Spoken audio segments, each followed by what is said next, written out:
What's up? I'm Mike Janela, and today we are doing something called Team Mets, and doing it with me, this guy, Dave Mlicki, thrower of one of the greatest games in Mets history. But we're not talking just about that Yankee Subway Series shutout today, Dave. We're going to go back and have you put some of your old teammates on blast. How's that sound? Oh, scary. Yeah. Well, hey, man, if you can throw a complete game shutty, K-ing 8 Yankees in Yankee Stadium, right. I think you can handle this. Can handle this part? That's right. Perfect. So what we're going to do, I'm going to throw out some superlatives, and then you just tell me the Mets teammate that comes to mind for it. Perfect. Cool.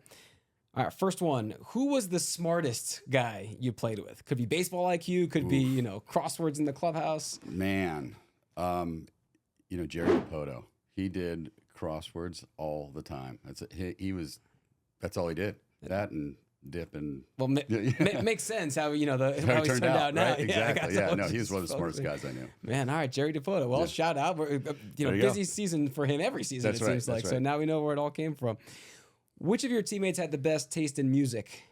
You have to go with like the Ordonez or something like that. Those guys always had parties going on in the clubhouse 24/7. So I'd probably go with one of those guys. How did you guys arrange who got, I don't know what it was back then, right? Were you rocking CDs? Actually, a starting pitcher got to do sometimes, but it was usually just the position players because they take over the whole locker room. And Ray just had the beats. Ray had always going. I mean, you could tell the way he just played defense. Exactly. He always had the moves, right? He was always smooth. See where it comes from. That's now, right. Exactly. Who was the best dressed of all your teammates? That's a good question. There's always good ones. I'd always go with, again, Baerga.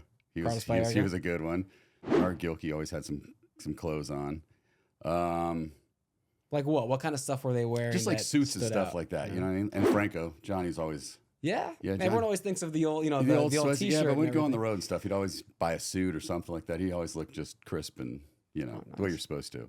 What was your typical wardrobe that made you not at that fashion echelon? Yeah, I always had this one shirt that I wore before I pitched, so it was just an old polo. But I wore it for like, I don't know how many years I pitched, 10 years I feel like it was. But no, I think we had to wear, on the road we always have to wear like a suit, something like that. But at home should be kind of casual. So it was always guys always brought the stuff out on the road. Do you still have the game worn polo? I do. You do? Yeah, really? When was the last time you threw that thing on? It's been a while, but I still have it. That's sick, though. Yeah, I still have it. I wore it for every start. You got to have some like deodorant stains or something it's on gotta there. Be horrible. It's got to be horrible. That's It was funny. I was going through stuff and I found it in a closet downstairs. I can't believe I still have it. It's got to be crispy now. Oh, almost. man, I don't want to know. Yeah, that's a nice little piece to have, though. Yeah.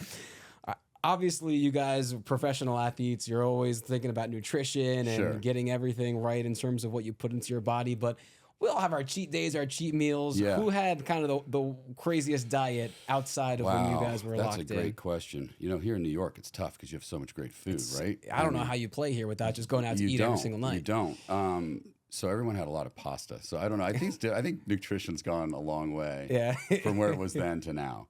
So even after the games and stuff, we'd have big spreads and stuff, and there's fried food and all that. But I can't imagine they have that anymore. Yeah, it hasn't been that long. No, but it hasn't been that long. It changes quickly, quick, super quick, like you said. So now everyone has dietitians and working out. I mean, we all worked out, and don't get me wrong.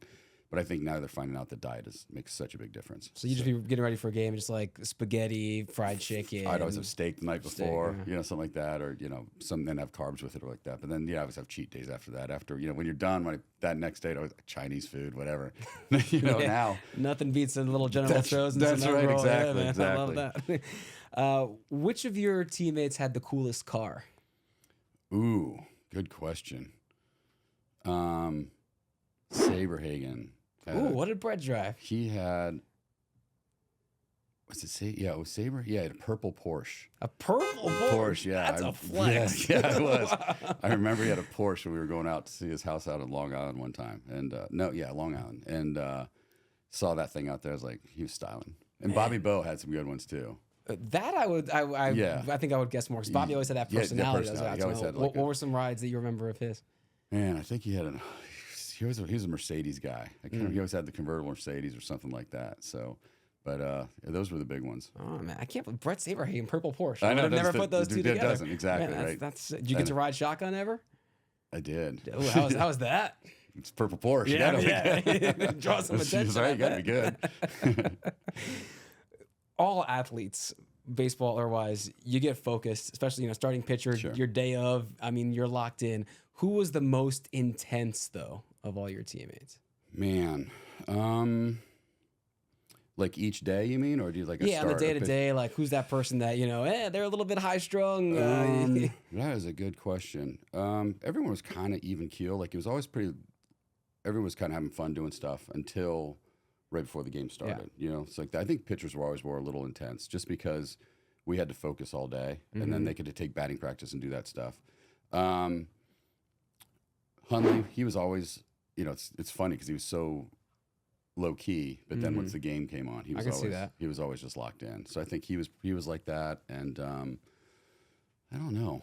What about from the pitchers? Who on their game day was the one guy you didn't want to talk to? Don't be around. Pete Harnish. Yeah. Wow. He was great. I mean, he was awesome all the time. But then once he was starting, you just didn't want to talk to him. Him and Saberhagen both. They just game days let them do their thing. So what I've learned today is Brett Saberhagen on game days shows up. You see the purple Porsche, stay away. He's locked in. I mean, how many Cy Youngs? What, you won a couple of Cy Youngs, didn't he? So. The success speaks for itself. That's right. Dave Mlicki hanging out here doing some Team Mets. Much appreciate you, Absolutely. man. Always great seeing you back thanks here. Thanks for having me. Hope you enjoyed it. Hope you enjoyed it too. My name is Mike Janela. Thanks so much for watching. Thanks.